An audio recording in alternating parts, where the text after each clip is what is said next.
Good morning. Let's get poked, eh? Let me poke you. Boo boo. Okay, so right now I'm up to 55 members on Patreon. I want to start off with just a quick little challenge here because you can be a member for free and you can receive this information and knowledge for free, and that is perfectly fine with me. But what I really need to do is grow my listenership. So I'm up to 55, which is fantastic. On YouTube, I'm up to 103, which is fantastic. But again, we're going for the ultimate goal of 1 billion. I mean, I can go past that. That's fine. But we want to, I need more people. I need more ears. Because with more ears, not only can I help more people and empower more people, but I can also receive more questions, which will help to expand what I know, pull out what I know, and give you more. So here's my challenge to you, if you're listening to this, is to please think about someone in your life right now who struggles, who has struggled, or who is struggling with something physical, a physical discomfort or pain, a chronic discomfort or pain, a chronic illness or issue. And that could be something that is physical, that could be something that is mental, that could be something that is emotional, that could be something that is spiritual. It could be something like not knowing what to do in this moment in time and how to handle their own stress and how to understand the difference between their internal atmosphere and the external atmosphere. I mean, really anything. I want you to think of one person that you can email, call, text, talk to today and say, you know what, there's this person. I want to share them with you. I'd like for you to check it out. Subscribe, become a member. They're trying to grow. They want to help and share. Because growth is really the goal. It's my main priority. So I had a suggestion today that I go over some older things, and I think that that's key because the truth is I've got over 190 posts up right now on Patreon. I think on YouTube I have like 90 videos, but of those 90, I think maybe only 20 of them are this style of communication. And everybody's not going to go back and listen to all that stuff. Now, I will try to direct you back. In fact, today, what we're going to talk about is seasonal change, which is what I was sort of asked to talk about. What do we do when we're in the moment we're in right now of this seasonal change? As the earth changes, the earth is carbon-based. We are carbon-based. So as energy and nature around us shifts, so do our bodies. But it's not something that we're really talked to about or that we're educated about or that we understand. What do we need to be looking for and pay attention to so that we can facilitate this rebirth into spring and into growth in our bodies so that we can feel our best and do our best with where we are in this moment in time. So I'm going to talk about the liver today because liver is associated with springtime. And I have my foundations book in front of me, and I've already skimmed through the chapter, and I'm going to just kind of pick out some things for us to talk about, and I would like for you to get curious. If there's something in here that you want to hear more about, that you want to know more about, and there's a lot here, please let me know, because I would be happy to pinpoint any one or two things and do multiple episodes. We could talk about spring in the liver for a year, and we wouldn't be done. So yeah, let's talk about that. So yeah, please, if you haven't already, subscribe to my YouTube. And if you're listening to this on a preview, please become a member on Patreon. Everything is free, but it does me a great favor. It means a lot to me, and it really helps to support my work and for me to continue doing this work as I seek to educate the public and all those who need and want to hear, who need and want support, and maybe don't have access to someone like me for whatever varying reasons. Okay, so let's talk about the liver. So first of all, do you know where your liver is? Unless you're one of these very small percentages of the population whose organs are flipped, everybody's liver lives on your right side,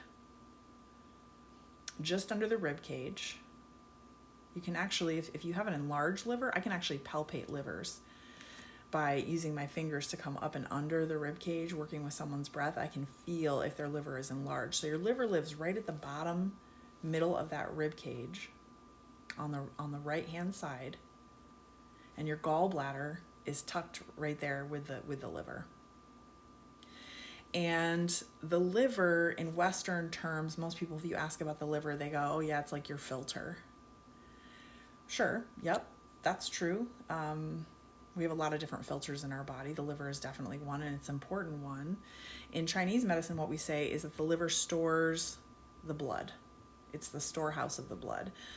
But I think in this time of the year, one of the more important things to know about the liver is that it is the general of the body. It carries out the mission and the plans. And in a really basic sense of Chinese anatomy and physiology, it ensures the free flow, the smooth flow and transfer of energy throughout the body into every organ. What do I mean by that? And when I say energy, what I'm really talking about is qi. So if the emperor or the king or the empress or the queen of the body is the heart, that's the mission, that's the light, that's the truth, this is who we are, that's the heart. And if you want more on these, I do have episodes. You can go back and search, put in liver. You'll get all the episodes that have liver. You'll get all the episodes that have heart. You can get some more details there. But if the heart is the light, which it is, and the truth, it's just the truth. It just sits there. It's the North Star. It guides. This is who we are. This is our truth. The liver is the general to that queen, and it carries out that mission. It pushes out that flow of information, and it helps to assist the other organs in supporting that mission. So the liver qi, every organ has a directionality. Some of them have multiple directions, some of them just have one. Stomach qi. Guess which direction stomach qi goes? It goes down, right? We know that. We know that if we're throwing up or we have acid reflux or we're burping or hiccuping, the qi is going the wrong way. The normal flow of qi in the stomach is down. Spleen qi, which in Chinese medicine is actually the pancreas, the pancreatic function, the directionality of that is up. You don't have to understand this. I'm just giving you a quick idea of directionality in the body, right? This is something Western medicine does not acknowledge or understand or see. Lung qi in the body goes down. The intestinal qi, so all the intestines, is also downward. The liver qi, which is responsible for the smooth flow of energy in all of those organs, goes in all directions. It goes out. And so the liver functioning in a way that is smooth and clear and open is very important, because if the liver is not open and clear and running smooth, like think about a car engine, right? You know, the ones where they're not getting what they need, like oil, or, you know, there's buildup, or I don't know. I don't know engines that well. But, you know, you turn on a car and like that would be a liver that's not functioning well. So the rest of the car isn't going to get what it needs. And so you might have a minor stall out, or it might be jerky. That would be a liver issue in the body, because the liver is the center of how the rest of the body's qi energy flows. And so if the liver qi is not flowing properly, the qi in the rest of the body isn't going to be. And I'm going to tell you this right now, especially as Westerners, most people's livers are a little bit jacked. The liver is associated emotionally with anger, stress. And when the liver is impacted by these things, which in this culture, again, even generally speaking, not even talking about, this year of our Lord 2025 and everything we're going through right now, the liver is highly affected by our stress levels. What are some ways you might know this? You might know this, that if you take a deep breath and you feel a little pain and tightness in your side ribs, because remember the liver lives in the side of the ribs. You might notice flank pain in general. You might notice that you hold your breath a lot. You might notice that you sigh a lot. How is this related to the liver? Because the liver is responsible for the lung qi and the lung qi's proper movement. You might notice tension or tightness in the tops of your shoulders. The top of your shoulder is where the gallbladder channel comes into. And so there's a direct relationship there. It's also right at the top of the lungs. So there's a lot of overlap in the body. But I'm giving you some signs that you might have liver qi issues. Also outbursts of anger. Also internalized anger, which really is what? It's depression. So emotional depression that is chronic or consistent. Another sign of a liver dysfunction. Anger, explosive anger, definitely a sign of liver dysfunction. So right now, springtime, the time of the liver, it's a great time to work on your liver. Why? Because the energy of the body most resonates, is strongest in the liver this time of year. So what does that mean for us practically? Number one, it means it's a really good time to do cleansing. When I hear that somebody's doing cleansing, let's say in the fall or winter time, I'm like, oh, please don't do that. Because the energy in the liver is at its weakest at that time of the year. It's still building up momentum. In the springtime, that energy has come to its full weight, and now it's ready to spring forward, spring upward, right? So when we look outside, what do we see? We see grass that's coming up, we see leaves coming out on trees. It's this upward, outward, all out energy. That's the same thing that happens in the body. The liver, it comes out and opens. So it's a really good time because the liver's strong and there's a lot of energy there to cleanse it, to clean it. What kind of cleanse do you do? That really depends. I wouldn't just Google it. I wouldn't just do what a company is saying. Cleansing really does depend on where you live in the world, on what your constitution is, right? Are you hot? Are you damp? Are you dry? Are you cold? Are you stagnant? What other kinds of health concerns are you dealing with? So there's more than one way to cleanse. It doesn't have to be something crazy.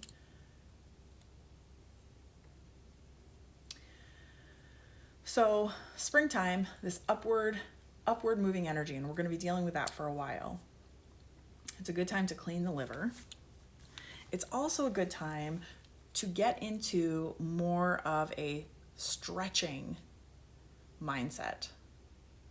Like I'm thinking like yoga type stuff, right? Most people do not stretch enough. I was doing yoga this morning and the instructor said the water always takes the shape of the container, right? Water's super flexible. So in our bodies, this is also true. So the shape of our container, if we are crunched up in our shoulders, if we're hunched over forward, if our chest is closed, if our ligaments and tendons are tight from sitting around all winter, from maybe doing a lot of exercise and not opening up the joints enough, not giving the muscles and the ligaments space to be open and free and to receive blood flow, to receive oxygen so they can repair and restore. The ligaments and joints and sinews, as I call them, this can have a big impact on the liver as well because the liver controls the sinews in Chinese medicine. So the liver is responsible for nourishing those. So stretching, opening, learning how to do that, using directionality. So always stretching in multiple directions at once. I'll give you a really quick example of what I mean by that. And again, please ask me. I will elaborate on any of these things. I'm kind of going through a lot fast and I'm not even on page 2. So it's probably going to be a short episode. I'll probably follow up with some more liver episodes actually. Maybe we'll make it a liver month with some interspersed topics. But what is it? It's I want to say Tadasana. Tadasana is the standing pose, mountain pose. So feet on the floor. And then if you stretch up with your hands, with your arms, you're reaching up, right? What most people fail to do when they reach up is also reach down with their feet. In fact, when you first say that to people who've never heard it, they're like, what are you talking about? But if your whole mind is only up in your hands and reaching up, you're missing out on the stretch from the middle. You're missing out on that pressing down and that reaching up and then that center stretch. The same way where if you do a side twist, if you only focus on the way that you're stretching to the side and you do not focus on the side that is being turned away from and keeping that flat or keeping that in its direction, if you focus on this side The side that you're stretching to, that you do that automatically. But the other side, we forget about the other side. We forget about the other way. We tend to focus on, here's a good example. I remember when I was working out at a gym, great trainers there, and I was lifting some weights. And they helped me to learn this correction that, you don't have to think about moving your arm with the weight. That's going to happen. Yeah, maybe you have to think about your grip. Don't grip it too tight. Like, allow the muscle to move it and not grip with your hand. Sure, there's some technique there. But really, that arm is going to move automatically. What you should be focused on is your stance, your feet. Are they planted? Are you forward on your toes? Are you back on your heels? Are you on the outside edge of the foot and the heel? Where should you be? What helps your bones to sit properly? How's your stomach? Is that engaged? Is your butt engaged? Where are your thigh bones? Where are your knees? If you can get the stance right as you do that bicep flex with the weight, you're actually doing a lot more than just increasing your bicep. You're increasing stability overall. You're improving your core muscles. So it's the same thing with stretching. We're not just stretching in the direction that we're told to stretch. We're going always opposite. So you're going up and down. You're going left and right in every yogic pose except Shavasana that I'm aware of. There's always a multi-directional movement. And that kind of stretching, that kind of awareness in springtime can do a lot to improve circulation, can do a lot to improve blood flow, which can help every other organ in your body. Because again, why? The liver is responsible for the smooth flow of energy in all of the rest of the organs. So if we're holding our breath all the time, you're holding your breath if you're sighing or yawning a lot. If that resonates with you, know that there are some liver issues there for you.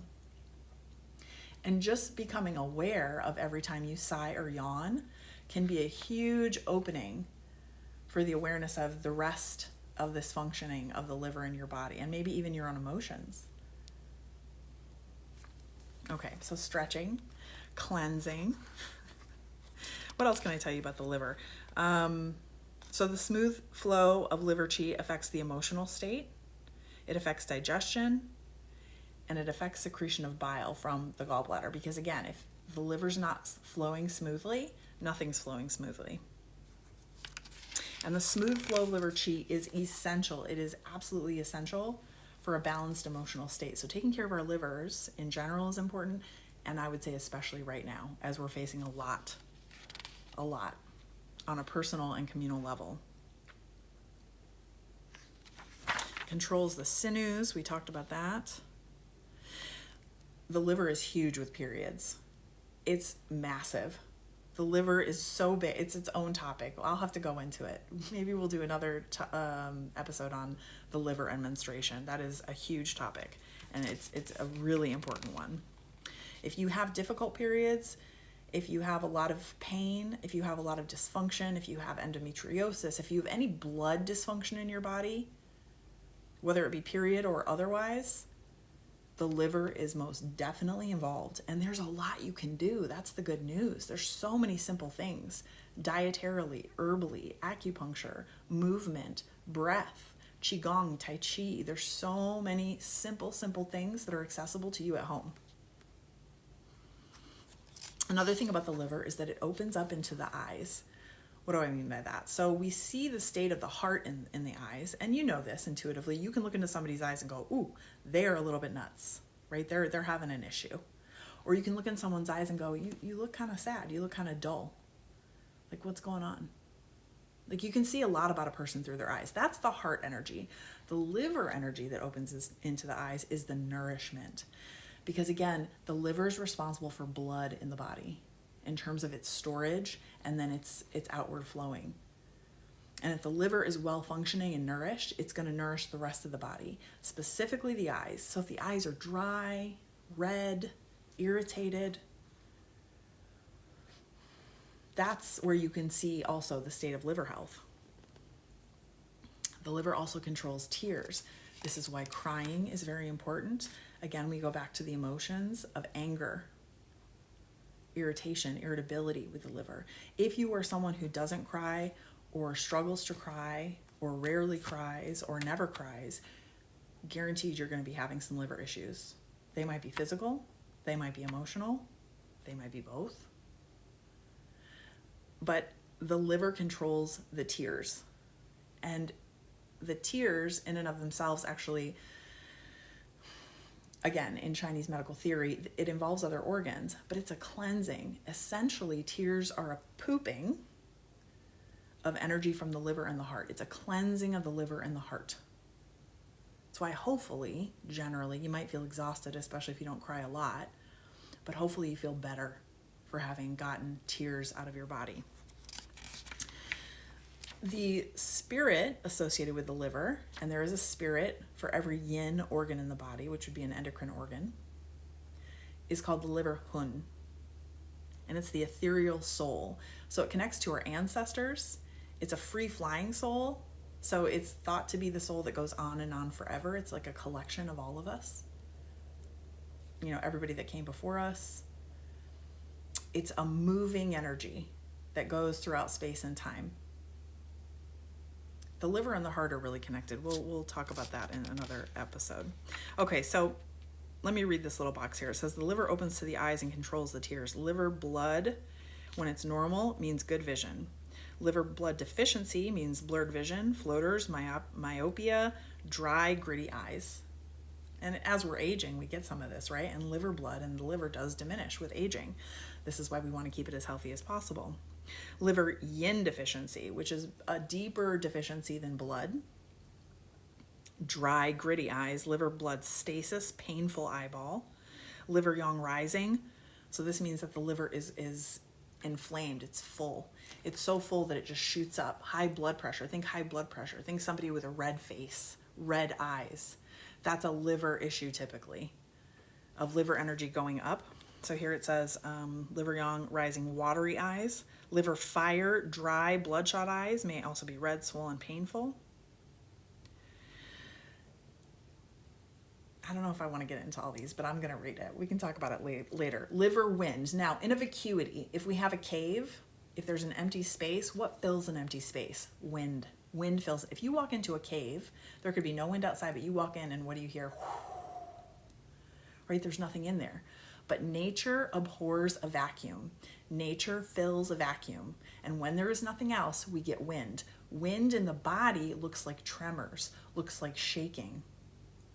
So with the eyeballs, if you have liver wind, you're going to have the eyeballs moving. You can't control them. There are Western names for these diseases, but Chinese medicine sees it differently. If you have chronic eye issues, we're getting into more liver kidney issues. The kidney is the support for the liver. There's a relationship there. If we have heart fire,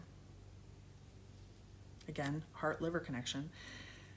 So if the heart is too hot, if the heart is out of balance, you're going to have pain and redness in the eyes. This is obviously all about the eyes.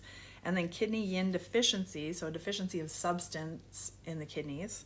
We're going to have failing eyesight and dryness of the eyes. These are overlapping issues. I just wanted to kind of read that one about the eyes a little bit to give you some insight into the depth of some of these things. All right, other liver relationships. The liver smell, color, taste, climate, and sound. The smell of the liver is rancid. So I've actually had people come in and I can smell a rancid smell. Like there's real liver disease there. And if you've ever been around someone with liver disease, they can actually have that smell. The color of the liver is green. Some would say blue-green. Just kind of depends on the text and how it's translated. The taste of the liver is sour. This is why certain cleanses can be good using things like vinegars. But the flavor of the liver is sour. And you might taste a sour taste in your mouth if there's liver dysfunction. Wind is the element of the liver. And this is like the moving force of the liver, right? It's that general, like that general to the empress or emperor. It moves energy. It's that movement. There's a metaphor about a mountain and the top of the mountain, the middle of the mountain, the base of the mountain that goes through all the organs. And the liver in that metaphor is the clouds that move things from left to right. The sound of the liver, especially when out of balance, is shouting. So if you know people who tend to shout a lot, raise their voice a lot, they probably tend to anger a lot. Shouting is a sign of an imbalance in the liver. Dreams are a huge thing for the liver. If you have disturbed dreams, unsettling dreams, vivid dreams, that points to issues with the liver. Again, crossover there with the heart.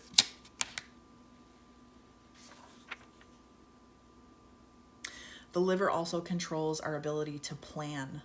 This goes back to the metaphor of the general, right?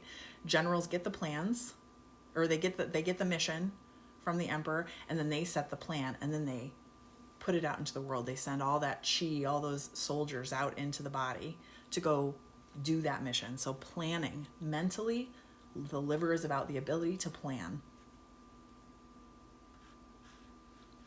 And the liver overall is the organ that regulates us, that balances us and harmonizes us.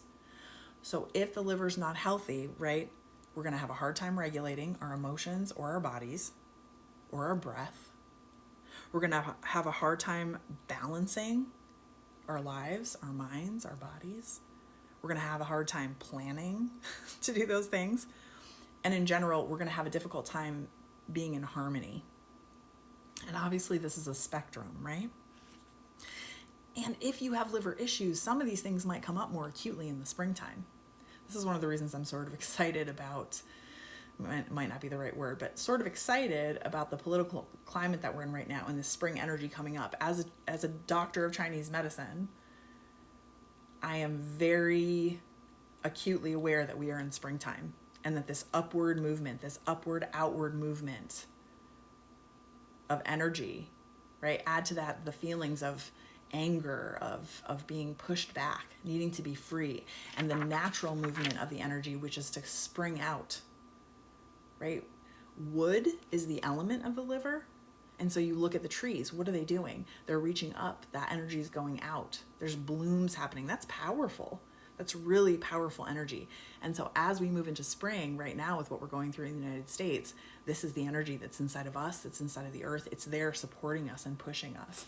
And to be aware of that can be really helpful, especially if you start to feel imbalanced and out of control. And let me tell you, something as simple after this podcast, if you resonate with any of this, is just putting your hands, you can do it right now, putting your hand right where your liver is, on that right side of the rib cage, just under the breast area, on that flank, that's where the liver is. Just putting your hand there and kind of visualizing the liver. If you don't know what it looks like, look it up. Get a visual in your head, putting your hand on it, acknowledging it, thinking about it, connecting to that part of your body. Just that can be regulating for it. Just to be witnessed and seen like our whole beings want to be. So do your organs. And if that's a new concept to you, stick with me. I got a lot to share. The liver can cause convulsions. And this is an interesting thing about Chinese medicine, is the mirror concept. The energy of the liver arises from the left side. So the actual organ lives on the right side, but the energetic liver, I know this might be strange to a lot of people, it comes from the left. So really both sides of the flank there under the ribs. And by the way, if you have breast issues, breast cancer, nodules, any kind of issue in the center of your body where the xiphoid processes, which is your breastbone at the end of it, if you get like issues right in there, under the breast, in the breast area, chances are the liver is very involved in that. The liver is a wood element organ. Wood might seem still. It might seem passive, but really it's not, right? Wood can grow to take over an entire house, an entire building. It can pull up sidewalks. It's very powerful, but it can seem slow. It's insidious. You don't notice it. It can be very aggressive when it's not kept in check. And that energy from the left and right side of the body can happen when our center organs become weak for different reasons. And so that wood can take over, and it can cause digestive disruption. It can cause pain. It'll disrupt our lungs and our breathing. It can disrupt the breast tissue. A lot of breast cancer in this country is related to liver issues.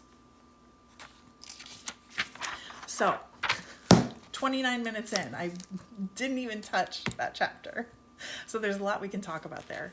So I want to encourage you with the liver to look into a cleanse, something simple. It might just be maybe you stop eating dairy for a week or two. Maybe you cut sugar out for a week or two. Maybe you increase your water intake and put some Celtic gray salt in your water, just a pinch. It helps the cells hold the water better. It's not going to dehydrate you to put a little salt. The salt actually helps your body to hold water. If water just goes right through you, you probably need a little bit of mineralized salt. I suggest Celtic gray salt because it has the highest mineral content, and that is good for the cell body.